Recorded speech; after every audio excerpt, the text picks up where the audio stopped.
ലോക്സഭാ തെരഞ്ഞെടുപ്പിലേറ്റ കനത്ത പരാജയത്തിൽ കൊല്ലത്ത് സിപിഎമ്മിൽ പൊട്ടിത്തെറി. കുണ്ടറ നിയോജക മണ്ഡലത്തിൽ വോട്ട് കുറഞ്ഞതിലാണ് ലോക്കൽ ഏരിയ നേതൃത്വത്തിൽ ചേരിപ്പോരിന് തുടക്കമായത്.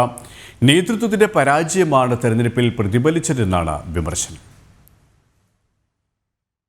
കുണ്ടറ നിയോജക മണ്ഡലത്തിലെ 7 പഞ്ചായത്തുകളിൽ പേരയം ഒഴികെ ബാക്കി 6 സിപിഎം ആണ് ഭരണം നടത്തുന്നത്. ഈ പഞ്ചായത്തുകളിൽ നിന്നാണ് NK പ്രേമചന്ദ്രന് ഏറ്റവും കൂടുതൽ ഭൂരിപക്ഷം ലഭിച്ചത്. ഇവിടെ 9517 വോട്ടുകളുടെ കുറവാണ് M മുകേഷിനുണ്ടായത്. കൂടാതെ ഇത്തവണ മണ്ഡലത്തിൽ അത്ഭുതപ്പെടുത്തുന്ന പ്രകടനവും കാഴ്ചവെച്ചു. കഴിഞ്ഞ തവണത്തെ അപേക്ഷിച്ച് റെക്കോർഡ് ഭൂരിപക്ഷമാണ് BJP മണ്ഡലത്തിൽ സൃഷ്ടിച്ചത്. LDF സ്ഥാനാർത്ഥി M മുകേഷ് മുന്നിട്ട് നിന്നത് മണ്ഡലത്തിലെ 10 ബൂത്തുകളിൽ മാത്രവും. ഇതാണ് പാർട്ടിക്കുള്ളിൽ പൊട്ടിത്തെറിക്ക് കാരണമായത്. CPM ശക്തി കേന്ദ്രങ്ങളിൽ പോലും വോട്ടുകൾ കുറഞ്ഞു.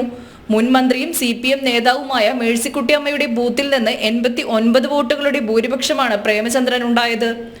കൂടാതെ മറ്റ് നേതാക്കളുടെ ബൂത്തുകളിലും CPMന് വോട്ട് ചോർച്ചയുണ്ടായി. ഇതോടെ പാർട്ടി വാട്സ്ആപ്പ് ഗ്രൂപ്പുകളിൽ നേതാക്കളും അണികളും തമ്മിൽ ചേരിതിരിഞ്ഞ് വാഗ്വാദം നടത്തുന്നതായാണ് ലഭിക്കുന്ന വിവരം. പാർട്ടിയിൽ ഒപ്പം നിന്നവരെ ചേർത്തു നിർത്താൻ നേതൃത്വം പരാജയപ്പെട്ടു എന്നതാണ് പ്രധാന ആക്ഷേപം.